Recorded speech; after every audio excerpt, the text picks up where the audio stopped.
عباده العلماء صدق الله العلي العظيم وصدق رسوله النبي الكريم الأمين۔ قرآن مجید کی جو آیتیں مقدسہ تلاوت کی، اس میں اللہ تعالیٰ نے فرمایا بے شک اللہ تعالیٰ سے اس کے بندوں میں سے علماء ڈرتے ہیں۔ اس آیت مبارکہ کے تحت مفسرین کرام نے لکھا ہے کہ جس میں جتنا اللہ تبارک و تعالیٰ کا علم ہوگا ذات و صفات کا، اس قدر اس میں خوف خدا ہوگا۔ ایک اور مقام پر اللہ تعالیٰ نے فرمایا کہ اگر اللہ تعالیٰ چاہے تو میں لے جائے اور دوسری قوم کو لائے جو مسلمانوں پر رحیم ہو، کافروں پر سخت ہو، اللہ کی راہ میں جہاد کرے اور کسی ملامت کرنے والے کی ملامت سے نہ ڈرے۔ جب ہم تاریخ کا مطالعہ کرتے ہیں تو ہمارے سامنے یہ بات آتی ہے اور تاریخ کا ہر طالب علم جانتا ہے کہ جس نے علم دین حاصل کیا اور اس کا مقصد اللہ تعالیٰ اس کے رسول صلی اللہ تعالیٰ علیہ وسلم کی رضا اور دین اسلام کی نشر و اشاعت ہے، اس نے اپنے دل سے غیروں کے خوف، اغیاروں کے خوف نکال دیے، اور اللہ تعالیٰ نے ہر دور میں کچھ ایسے لوگ پیدا کیے جنہوں نے اپنی جان، گھر بار، عزت و آبرو کی پرواہ کیے بغیر اسلام کی خدمت کی، اور یہی لوگ اسلام کا اثاثہ ہے۔ ان کے ذریعے اللہ تعالیٰ اسلام کو زندہ کرتا آ رہا ہے۔ پہلے میں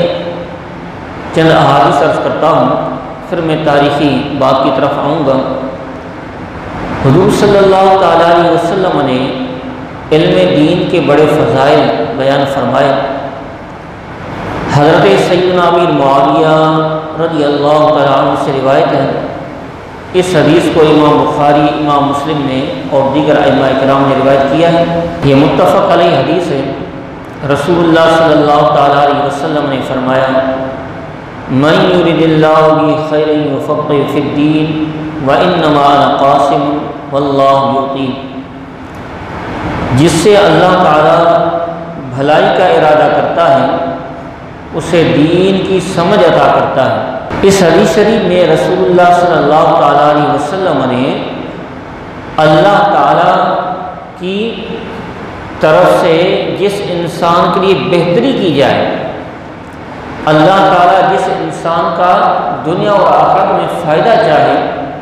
اللہ تعالیٰ جس کو عزت و مقام اور ہمیشہ کی سعادتوں سے نوازنا چاہے،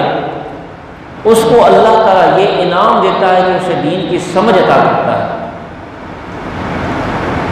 ویسے تو ہر شخص یہ دعویٰ کرتا ہے کہ مجھے دین کی سمجھ ہے، لیکن دین کی سمجھ کی کوئی نشانی بھی ہے۔ ہر کام کی اور ہر چیز کی کچھ علامات ہوتی ہیں، تو دین کی سمجھ کی ایک واضح نشانی ہے کہ جس میں اللہ تبارک و تعالیٰ نے بہتری پیدا کی، جسے دین کی سمجھ عطا فرمائی، وہ اللہ تعالیٰ سے ڈرے گا اور اللہ تعالیٰ کی رضا کے لیے عمل کرے گا۔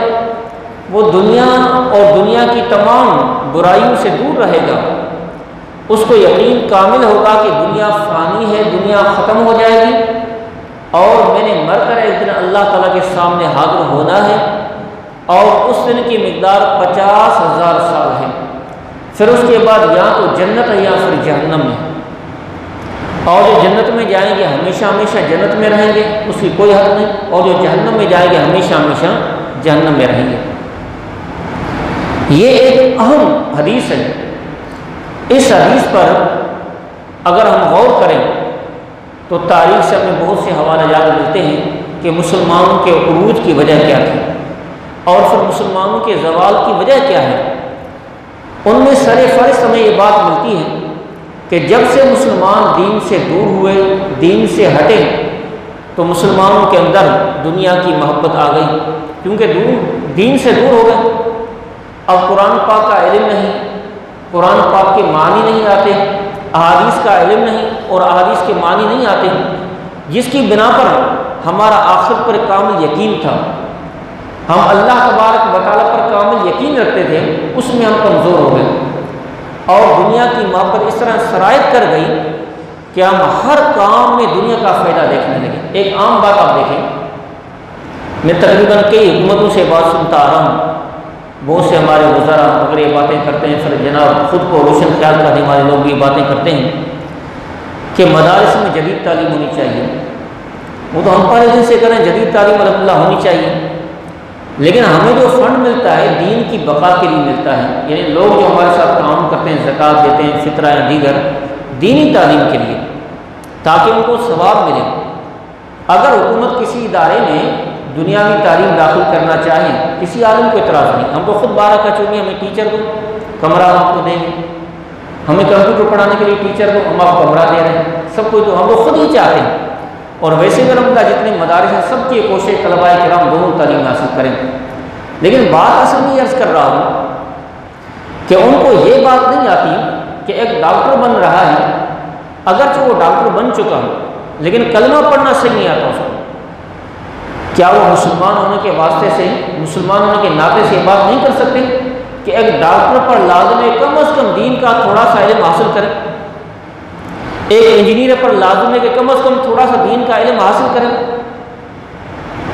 اتنی بڑی تعلیم حاصل کر لیتے ہیں اور باہر جاتے ہیں، وہاں سے بڑی بڑی ڈگریاں لے کر آتے ہیں، یا پھر ساری زندگی باہر رہتے ہیں، کسی بھی شعبے کے اسپیشلسٹ بن جاتے ہیں، لیکن دین کا یہ حال ہوتا ہے، ان سے پوچھو وضو کے کتنے فرائض ہیں یہ پتہ نہیں ہوتا، یا ہر مسلمان یہ بات نہیں جانتا کہ جس پر نماز فرض ہے اس پر نماز کے مسائل سیکھنا فرض ہے۔ صرف مدارس پر تنقید کہ یار مدارس کے بچوں کو فلاں تعلیم بھی دینی چاہیے، فلاں تعلیم دینی چاہیے، ٹھیک ہے ہم مانتے ہیں، ہمارے ساتھ جو بات ہم اس کو یہ بار بار بولتے ہیں، یار آپ مہربانی کریں گے اسکول کا ٹیچر دیں، کمپیوٹر کا ٹیچر، جو آپ چاہتے ہیں وہ ہمیں ٹیچر دیں، بچوں کو آپ کو ٹائم دیں گے، لیکن کم از کم ان کو بھی یہ بات کرنی چاہیے کہ جب ہم مسلمان ہیں تو بحیثیت مسلمان ہم کچھ بھی حاصل کر لیں، کتنے بڑے کیوں نہ بن جائیں، اسپیشلسٹ بن جائیں، لیکن ہم پر یہ فرض ہے کہ نماز کے مسائل ہمیں آنے چاہیے، کہ نماز ہم پر فرض ہے، ہم پر یہ فرض ہے کہ وضو کے مسائل آنے چاہیے۔ حضور صلی اللہ تعالیٰ علیہ وسلم نے فرمایا، امام ترمذی روایت کرتے ہیں، ابن عباس سے روایت ہے، فقیہ واحد اشد علی الشیطان من الف عابد، ایک فقہ کو سمجھنے والا عالم شیطان پر 1000 عابدوں سے بھاری ہے۔ ایک فقہ سمجھنے والا عالم دین شیطان پر اتنا سخت ہوتا ہے، اتنا گرا ہوتا ہے کہ اگر 1000 عابد مل جائیں تو ان 1000 عابدوں سے شیطان اتنا پریشان نہیں ہوتا جتنا ایک عالم دین سے پریشان ہوتا ہے۔ وجہ کیا ہے؟ عابد عبادت کر رہا ہے، عام مسلمان نہیں بلکہ عابد جو دن کو روزہ رکھے رات کو عبادت کریں، شیطان اس کو ورد لائے گا، تیری نماز نہیں ہوئی، یار تو نماز پڑھ رہا ہے، اتنے سالوں سے تجھے کوئی اچھا خواب نہیں ملا، تو اتنے سالوں سے نماز پڑھ رہا ہے، تیرا فلاں کام نہیں ہو رہا، تو روزہ رکھ رہا ہے، تیری بیماری ختم نہیں ہو رہی، تو یہ کام کر رہا ہے، فلاں تیرا کام نہیں ہو رہا، تیری پریشانی بڑھتی جا رہی ہے، شیطان اس کو وسوسے دلائے گا۔ لیکن عالم دین سمجھتا ہے کہ جو کچھ میں عبادتیں کر رہا ہوں ان تمام کا وعدہ میرے ساتھ اللہ نے کیا ہے آخرت کے بارے میں، کہ ان کا ثواب آخرت میں ملے گا۔ حضور علیہ السلام نے فرمایا اگر کوئی نفلی روزہ رکھے، صرف ایک نفلی روزہ، اور اس کے بدلے اسے پوری کائنات، پوری زمین سونے سے بھر کر دے دی جائے تو وہ اس ایک نفلی روزے کے ثواب کے برابر نہیں ہے۔ یہ سارا ثواب آخرت کا ہے۔ جنت کی نعمتیں جو ہمیشہ رہنے والی کبھی ختم نہ ہوں گی، یہ مرنے کے بعد ملیں گی، جنت میں جانے کے بعد ملیں گی۔ 50,000 سال کا جو دن ہے قیامت کا، اس میں ہمیں عزت ملے گی کہ نماز کی پابندی کریں گے تو میرے آقا نے فرمایا 50,000 سال کا دن اس طرح گزرے گا جس طرح تم نے کوئی ہلکی نماز پڑھی ہو۔ 1000 سال پر ہوتی تھی لوگوں کی، آج کل تو 100 سال یا 125 اتنی سننے کو آتی ہے، ورنہ اکثر 60-70 سالوں پر ہے۔ لیکن 50,000 سال کتنا طویل عرصہ ہے، کتنا بڑا انعام ہے کہ سورج سوا نیزے پر ہوگا۔ اگر آپ نماز کی پابندی کریں تو آپ کو میدان محشر میں اتنا بڑا انعام ملے گا کہ جب آپ آئیں گے تو آپ کے اعضاء جن کو آپ وضو میں دھوتے ہیں اس طرح چمکیں گے جس طرح سورج چمک رہا ہے، اور وہ دن نمازی کے لیے اس طرح گزرے گا جس طرح کوئی ہلکی نماز یعنی نماز فجر پڑھی ہے۔ تو شیطان ایک عالم سے، دین سمجھنے والے سے، علماء کی صحبت میں بیٹھنے والے سے شیطان دور رہتا ہے۔ ایک جاہل کو پھنسا دے گا، یار میں اللہ تعالیٰ کی عبادت کر رہا ہوں، اتنا عرصہ ہوا میری روزی میں برکت نہیں ہو رہی، اللہ کے بندے کو تو قرآن پاک میں اللہ تعالیٰ نے وعدہ فرمایا،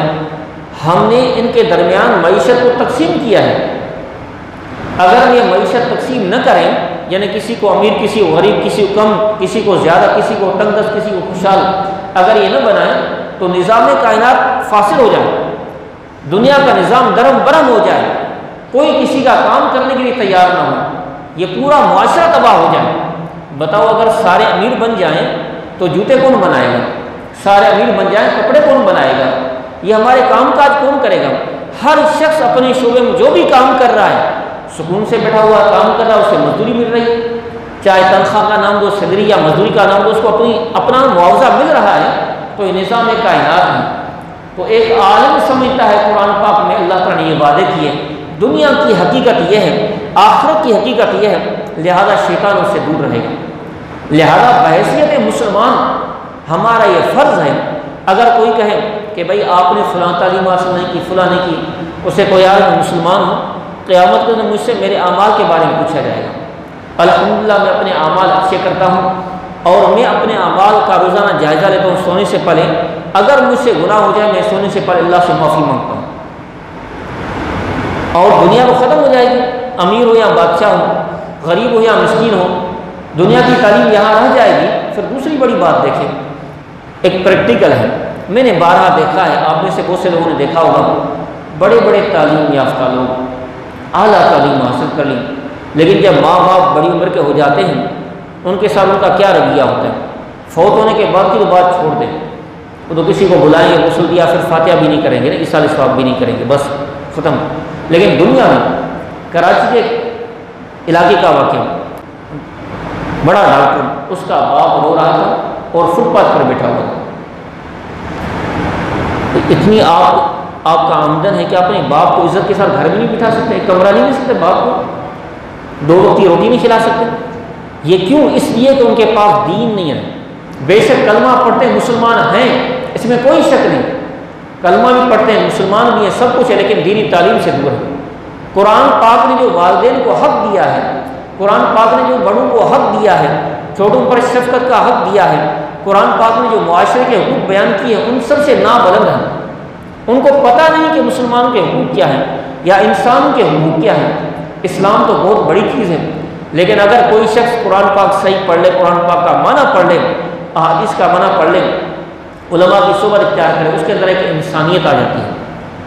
اب بہت سے لوگ کہتے ہیں بھائی انسانیت دیکھنی ہو، غریب معلوم میں 12 کہتا رہتا ہوں، اگر یہ بات ہوتی نا جو تم کہتے ہیں انسانیت دیکھنی، ان کو دیکھو، تو پھر مسلمانوں پر اتنی بمباریاں نہ کرتے۔ جب سے میں نے ہم سوال دیکھ رہا، مسلمانوں پر بمباریاں کر رہے ہیں، مسلمانوں کے علاقے تباہ کر رہے ہیں، ایٹم بم ان لوگوں نے گرائے، سارے مظالم وہ کر رہے ہیں، یہ کون سی انسانیت ہے؟ انسانیت یہ ہے کہ اگر آپ بھوک مر رہے ہوں تو بھی کسی کی چوری نہ کریں، یہ اسلام نے سکھایا۔ آپ کی کوئی بھی صورتحال ہو جائے اس میں آپ کسی اور کا حق نہیں دبا سکتے، آپ کو ہاتھ پاؤں دیے ہیں، اگر اتنی مجبوری ہے زبان سے سوال کر سکتے ہیں، محبت کے ساتھ سوال کریں، میں بھوکا مجھے کھانا کھلاؤ۔ چوری کرنے کی اجازت نہیں ہے، ڈاکہ ڈالنے کی اجازت نہیں ہے، قتل و غارت گری کرنے کی اجازت نہیں ہے، اسلام نے یہ سب سکھایا۔